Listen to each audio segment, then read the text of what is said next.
when companies say they have an adoption problem, most of the time it's not a product problem, it's a change problem. And they haven't helped people actually behave differently.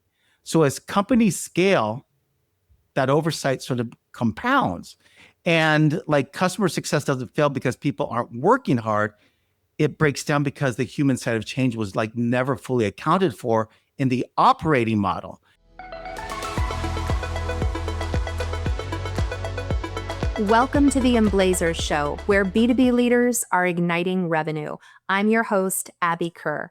And on today's episode, we are taking on a topic that is probably familiar to anybody who has tried to scale a company significantly. The fact is that growth creates risk. And one of those risks is that customer success breaks down, especially if discipline doesn't keep up. That's why my colleague Tim Riesterer is talking today with Ruben Rabago, an expert in all things customer success.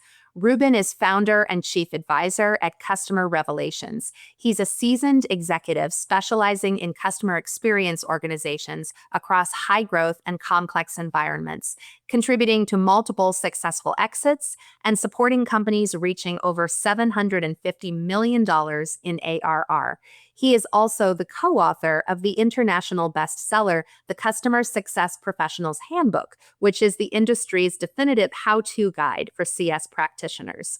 With more than 20 years of experience, Ruben is known for quickly diagnosing complex challenges, simplifying operating models, and is repeatedly brought in to transform customer teams that deliver consistent, measurable value. At his core, Ruben is focused on one thing: helping organizations grow by putting people, both customers and teams, at the center of how they operate. Let's go to the episode now.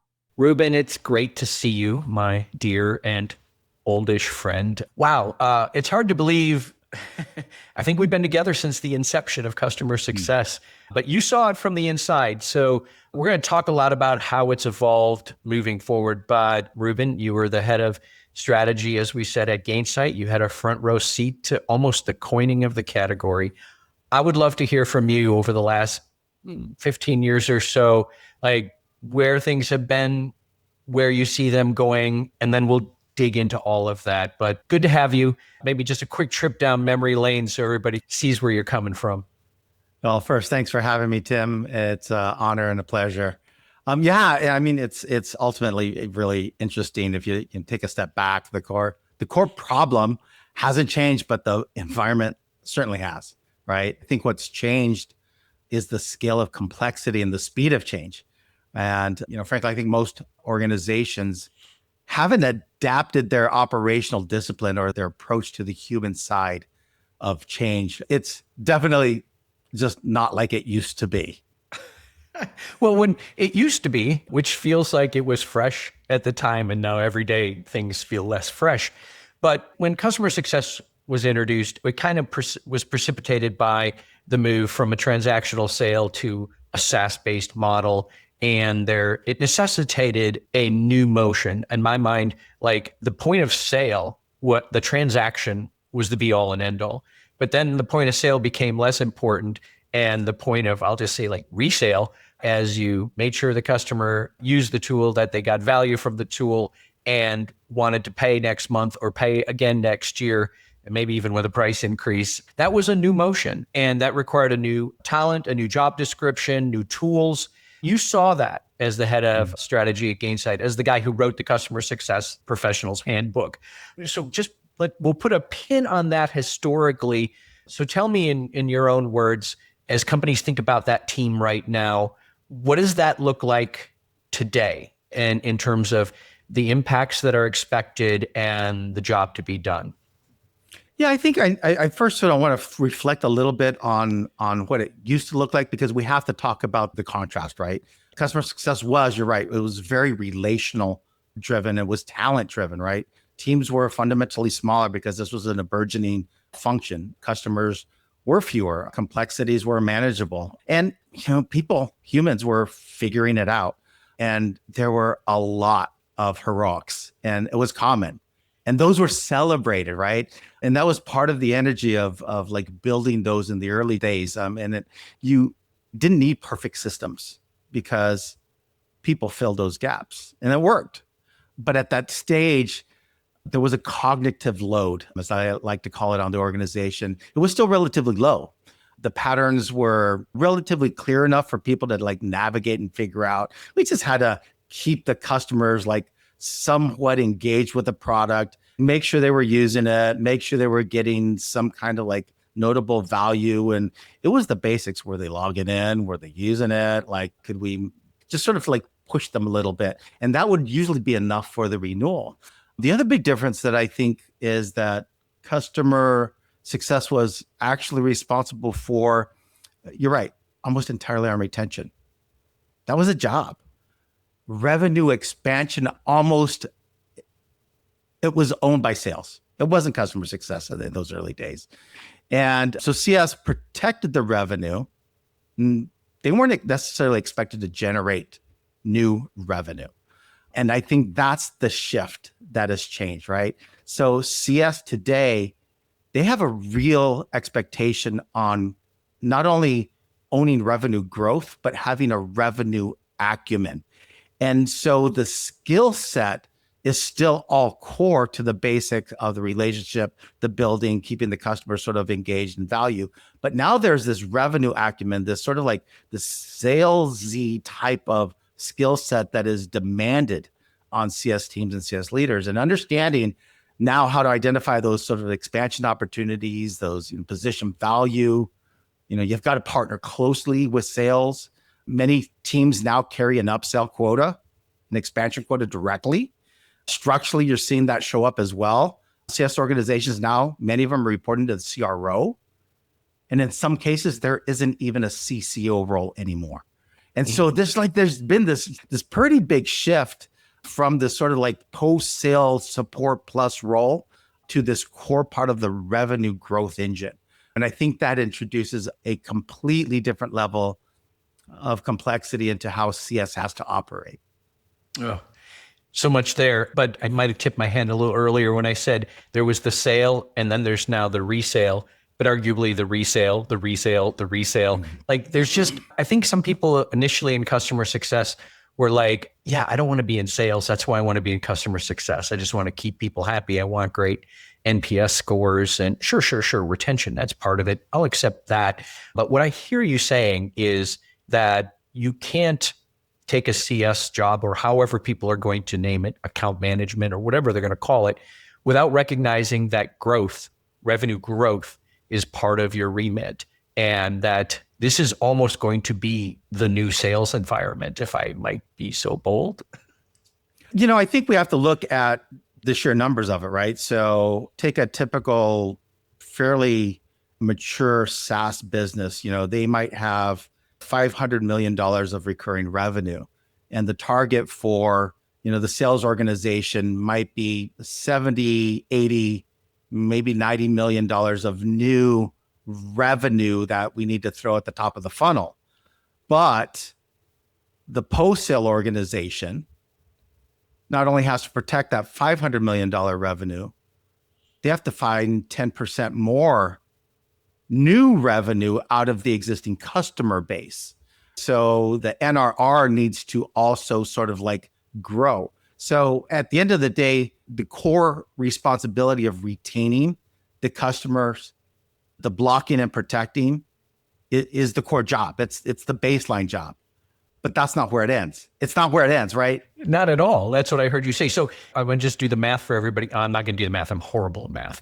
But the idea that, let's just say 60, 70, 80% of the company's number for the year is existing revenue that must be retained and then expanded, plus any new revenue has to be absorbed, because that like gets handed off to you right away. So yeah, and you're not getting new headcount, by the way, just because of that, right? So like, right, especially with AI coming in, like you're not getting new headcount with that new revenue. Right. So I just, the flag that I want to wave today is that whatever we call this job, customer success, customer growth, whatever it's called, it's absorbing the new revenue, making sure we keep the revenue and then grow the existing revenue. That's primarily the function here. Now, whether or not the new logo sales team helps and comes back in or not, there's just a huge burden of responsibility on whatever we call this organization. And so I'm hoping to hear from you, like, what does the new organization need to look like, and what maybe our current leaders missing as the burden, the pressure, the microscope is getting greater on this team? Yeah, I think there's a couple of things. Number one, growth, right, is going to introduce complexity faster at the end of the day. And that's when ultimately predictability starts to break down, right? Retention becomes uneven, like the forecasting confidence starts dropping. Teams are working harder, but outcomes just aren't improving. And so like structurally, you're starting to see this fragmentation, right? Different segments are being managed different. The health signals that everybody relied on start to mean different things to different people as the company's getting bigger, growing faster, right? Renewal ownership starts getting blurry. Let's say forecasting turns into like a negotiation instead of something governed. So like the role of success is definitely like shifting. But I think this is about like operating a system. And I think most operations and organizations underestimate the shift. And so I think where companies are getting stuck is they're trying to solve the problem by adding more, right? Leaders are adding more process, more tools, more dashboards, more AI. Effort goes up, but the predictability does not. In fact, I think it's getting worse. And underneath that, something more important is happening. To your question, Tim, like, what are they missing, right? Every new layer of change like is going to increase ambiguity. And now we're starting to think, what is ambiguity? The brain, the humans involved in this machine, right? They don't like ambiguity. The brain hates ambiguity. We're wired for pattern recognition, right? So when those patterns start to break, the brain shifts into like protect mode, right? Reduce risk, avoid exposure, maintain control. And leaders see or interpret like this resistance or lack of buy-in from their teams. It's just often just like overload. And then organizations, if you think about it, are being asked to operate like in a brand new way, but it hasn't given the opportunity for the team to absorb that change. And all at the same time, what's fundamentally happening still is customer success is still being run like an activity engine. And while the system itself is still trying to evolve into something more disciplined that has to meet this growth, has to meet this evolving environment, right? And this mismatch is where all of this breakdown is starting to happen. I love all that, but it creates many more questions about like what's next, right? You were talking about all the activities layering on each other, then creating ambiguity and then perceived resistance from the team by leadership, when in reality, people are just struggling with all of this. So I'd love to know, okay, now we see the problem in the evolving customer success realm. How do we turn the corner towards the new path for customer success? And where does AI, I have to say it by law, I have to mention AI. Where does AI play a role in helping scale this team, clear up the ambiguity, and maybe even offload some of the activity?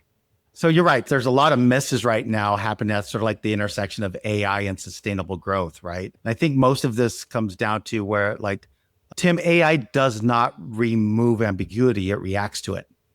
And what I'm seeing is companies are layering AI on top of operating models that aren't fully defined or have gotten messy in the growth of the company, right? So like the segmentation isn't clear, forecasting isn't governed, health signals become inconsistent. AI, just throwing AI on top of that, we're somehow thinking it's going to create better signals out of that.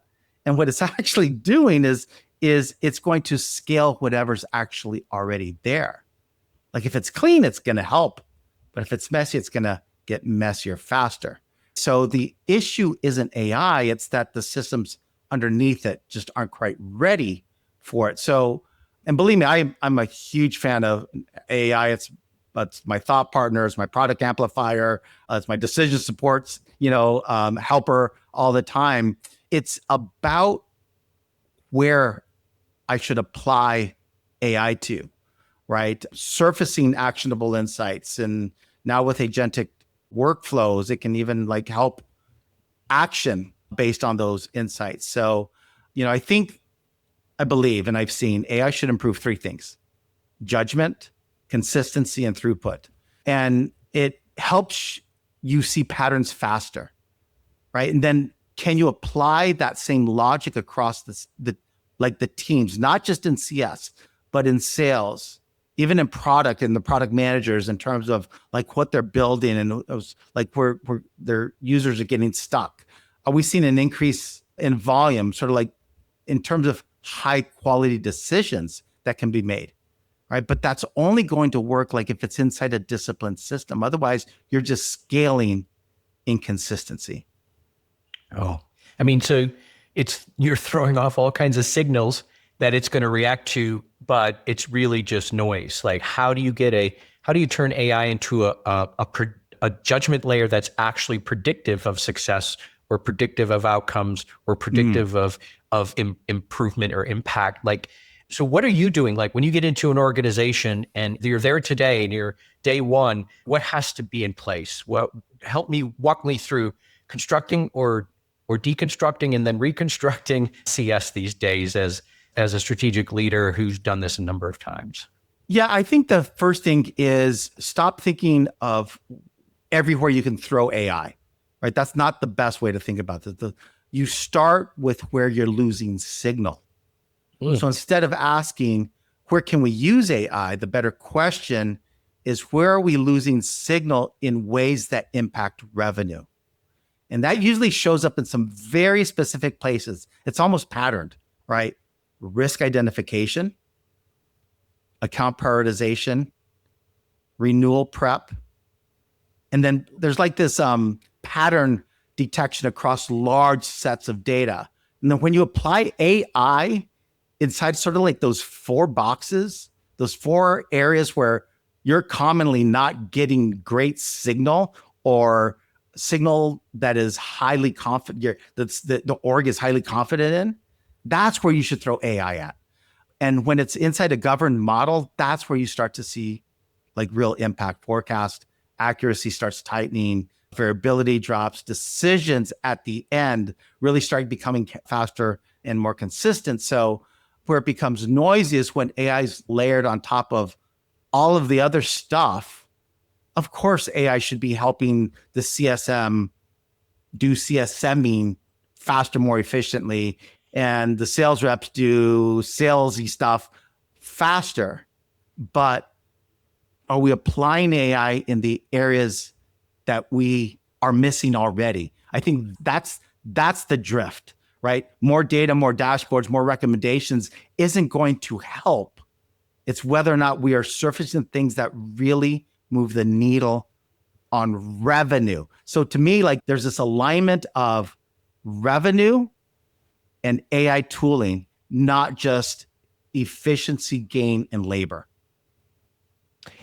Still need some of that though, right? I think companies they're gonna want to grow with same or fewer people, and they're gonna expect that AI is gonna help take some of those repeatable tasks off the table. Oh, no doubt. But that's like table stakes. Like if you're not doing that with AI and you're not changing the way you're doing things as a worker in this environment, then you're going to be on the sidelines. Somebody else is going to be sitting in that chair, with all of their agentic AI surrounding them, making their lives hyper efficient. But every company should be doing that. So what makes those companies stand out from their competitors? It's whether or not they're applying AI consistently across the board, focusing on where the revenue leaks are, not just the tasks. Yeah. I mean, to your point, like I say this on the sales side, traditional sales side, maybe we call it, where they obsess about running an opportunity and running that engagement more productively so sellers can work more deals.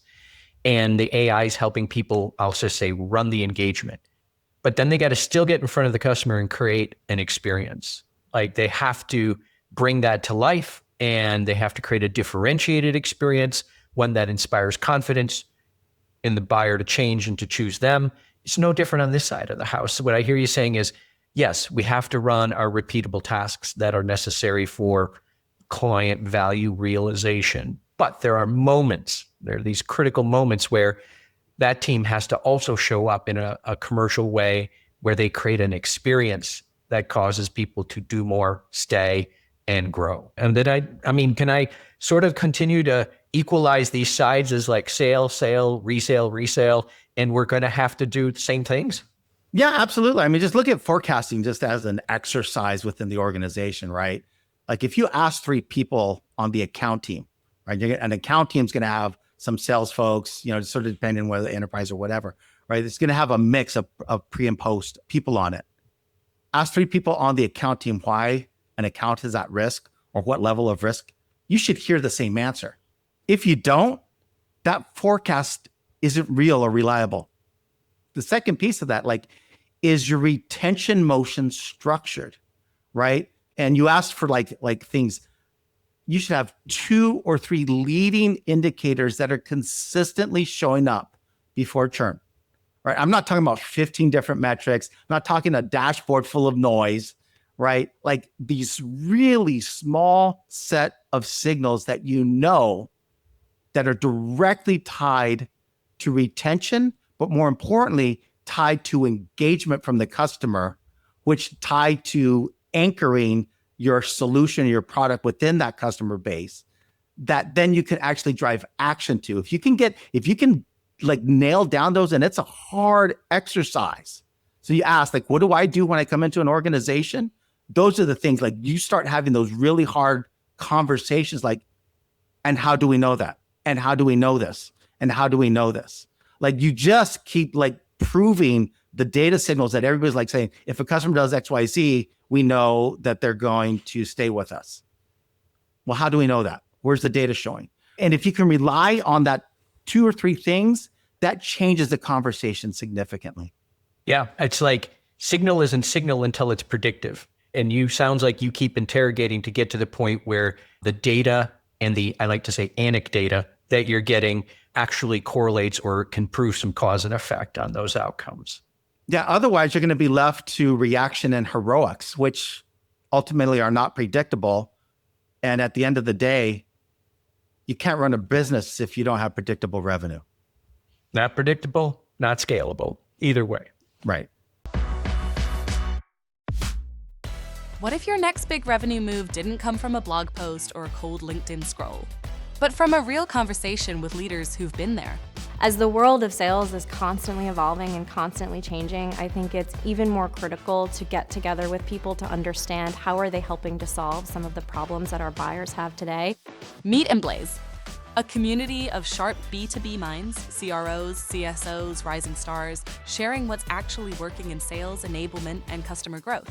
We always find a lot of value in the partnerships that we're able to form with some of the other great organizations that are part of the team here. And personally, I love the opportunity to connect with my peer group outside of other organizations and learn from them and try to figure out if there's things that they're doing that we can pull into our organization and benefit from. Join a monthly forum, dig into science-backed strategy, and get insight you won't find in your feed. Start your Emblaze journey today at emblazegrowth.com. All right, Ruben. So we tripped down memory lane and acknowledged the evolution of customer success to some degree. We then talked about AI and its ability to help us focus our work on the signals that matter and will be, as table stakes, helping us scale that work. I feel like the moment has come where I have to ask, is SaaS dead? I mean, it's what everybody's saying. And let's just say, things move from a monthly or yearly recurring revenue and a license model to consumption. And I just want to talk about that from the standpoint of, it seems like getting outcomes and managing value and usage and adoption is going to be even greater in a consumption-based pricing model as opposed to a license model. It was already pressure cooked when you had annual licenses. Now it feels like it's moment by moment. But what are you seeing as you think, as the father of CS, how are you seeing this evolve as this new era is upon us? Well, maybe an uncle of CS, I'll leave it at that. But, one of my dear friends and early mentors of CS, Dan Steinman, who was talking about consumption-based pricing over a decade ago. He was preparing the world, he was preparing us, he was preparing me for this shift long before the market was going to feel it, right? And he also predicted what was coming next, which is outcome-based pricing. And we're Yes. now starting to see early signs of that creeping in. To your point, is SaaS dead? SaaS is not selling access to software anymore. Right? You're being measured on results, which raises the bar even further, right? So it's because now it's not just whether your customers are using your product, it's whether they're actually achieving the outcome they bought it for. And that changes how customer success has to operate, because this is the part that I think gets missed, right? Customer success is not what we do as professionals, it's the outcome. What we're actually responsible for is helping humans move through change. Sort of been my mantra for the last couple of years, right? We have to move our human teammates, our executive, our channel partners, our human customers. Because every time you introduce a new process, a new workflow, a new product, a new AI tool, right, you're asking a human to do something different than they did before. And that's hard. It's counterintuitive. It's counterintuitive to how our brains are designed. Our brains like patterns. So when companies say they have an adoption problem, most of the time it's not a product problem, it's a change problem. And they haven't helped people actually behave differently. So as companies scale, that oversight sort of compounds. And like customer success doesn't fail because people aren't working hard. It breaks down because the human side of change was like never fully accounted for in the operating model. And then you start to look at what does that mean from a consumption basis? Oh, that's where the fun starts happening, right? Yeah, because at the end of the day, are you looking at the things where those behaviors you're trying to drive with the customer actually lead to more consumption?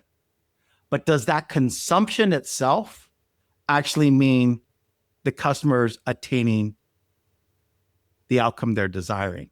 So you first have to tie consumption to outcome, because it can't just be about whatever the consumption metric is. There has to be a direct correlation to whatever that variable of consumption is to the outcome. If it isn't, your consumption model is broken anyways. So assume that the consumption model is not broken, that you found the right metric. You've got to still get the human to do something different on the customer side. So like in some ways, we're going to skedaddle right past consumption pricing to outcome-based pricing. It sounds like, because just knowing that somebody's using a lot of a thing doesn't mean they're achieving that. I mean, that's kind of like saying, oh, you did all your activity metrics as a salesperson, you get a bonus, but nobody bought anything. And so activities can be a necessary ingredient to sales outcomes, just like consumption is a necessary ingredient to customer getting good outcomes, but it doesn't guarantee an outcome. And underlying it, I love this. So is the ultimate underlying skill set of the customer success or this person, customer growth person, customer outcome, change management skill set? Like what are you looking for in the types of people that have to do this job moving forward? The big aha for me, again, over the last couple of years has been, no matter what skill set, no matter the best CSM with all the most incredible capabilities, strategic mind, ability to sort of like present value and do the value proposition and move the customer through that ideal happy path journey. That's all great and good. But the thing that's going to make them shine is, are they empowering the customer, or more importantly, the customer champion on how to move their teams through change? So for me, like all of this, you're going to layer AI into this. Again, what's it going to amplify? It's going to amplify the things we used to be doing really rotely and took a lot of manual work. But at the end of the day, it's almost as if the adoption problem hasn't changed. The onboarding problem hasn't changed, right? The decision to break the status quo bias in the buyer hasn't changed. You still have to get the human to do something different than they were doing before. So yes, the things that I'm looking for when I'm hiring somebody new in this new world of CS is their EQ. Because at the core, they're going to have, again, the expectation is it's table stakes that they are AI enabled. They know how to use these tools. They're not afraid. They've jumped in. They can show me examples. It's table stakes now that they have some revenue acumen. But do they have the EQ to move themselves and other humans through change?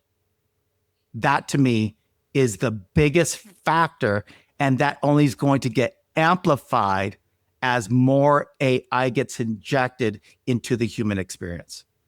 I love that because, again, it says we're all going to be more productive because AI is going to help us. But then we still have to, we have to add value in this way, because the things where we used to add value by reading dashboards and pushing buttons, that's going to start to be automated. So now I have to find a way to add value. And you just kind of nailed one of them, which was I have to be able to help change manage inside and outside, which I think is huge. The other thing you said earlier, I think you also have to be smart enough to find the right signal, monitor the right signal, and communicate it. And you had said you got to find those 3 that really matter, not the 30. I bet you our listeners would like to know, like, what are those 3? Maybe it's different for every company. But if I'm now a signal monitor and I want to make sure I can discern signal from noise, what am I looking for in my effort to continue to keep and grow clients and those that might most likely be indicative of that? Yeah, it is going to be different for every company, right? That's why I can't just take a book or a playbook and apply it in a generic form. The frameworks are great, but every solution has its sticky, right? And in some cases, it may be a combination of when customer uses these 3 features, they have a higher percentage of retention compared to customers who don't adopt the use of these features.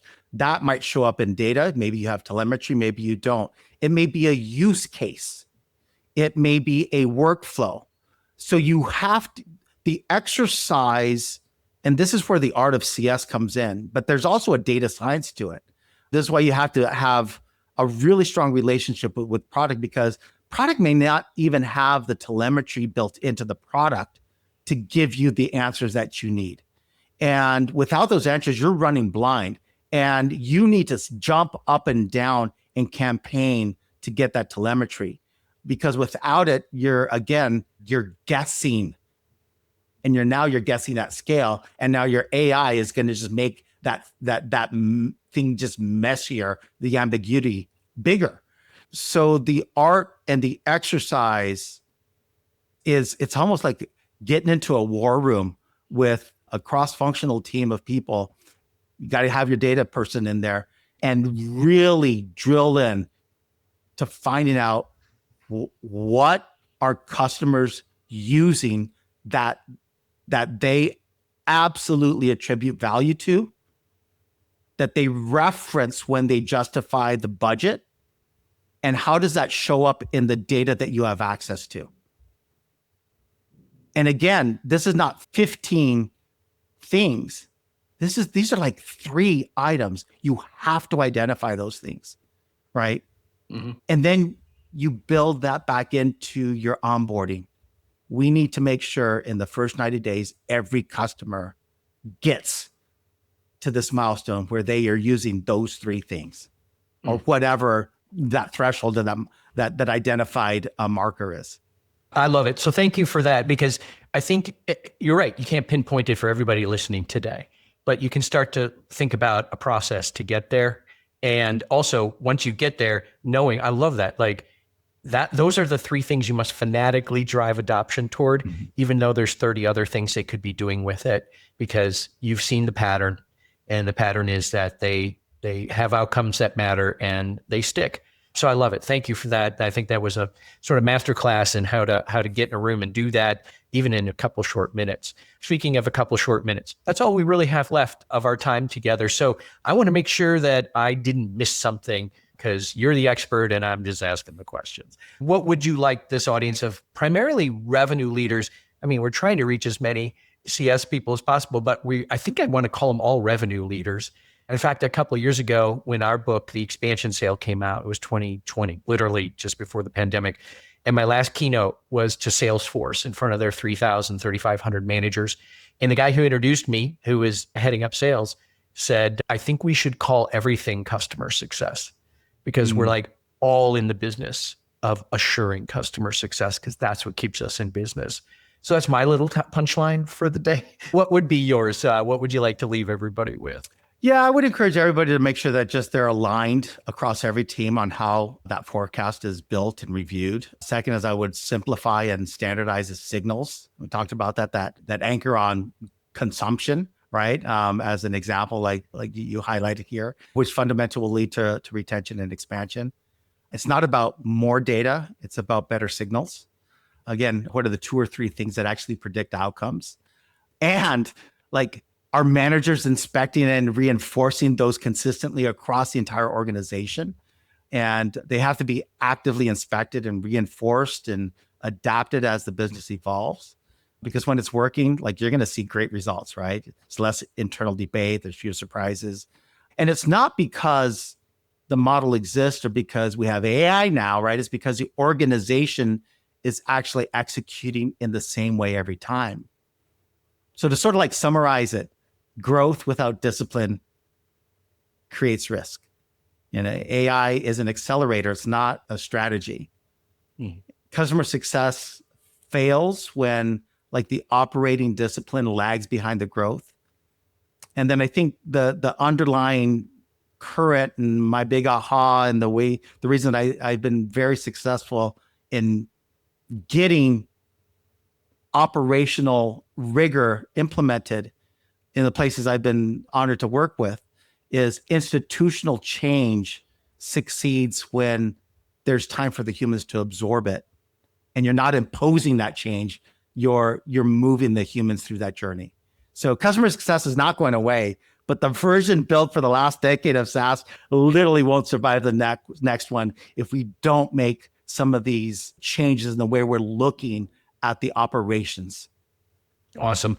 All right, uncle of customer success, maybe crazy uncle of customer success. It's been a pleasure seeing you again, Ruben. Thank you for being part of the Emblazers Show. And you're doing God's work out there for these companies and their customers to get impact for their investment. And thanks again. Appreciate you being here. Amen. Thank you so much, Tim. Really appreciate you. Thanks for watching or listening to today's episode. Please remember to find the Emblazers Show on your favorite podcast app, YouTube, Spotify, Apple, and like, follow, and subscribe. And check out what Emblaze membership is all about at corporatevisions.com/community. We'll see you next time.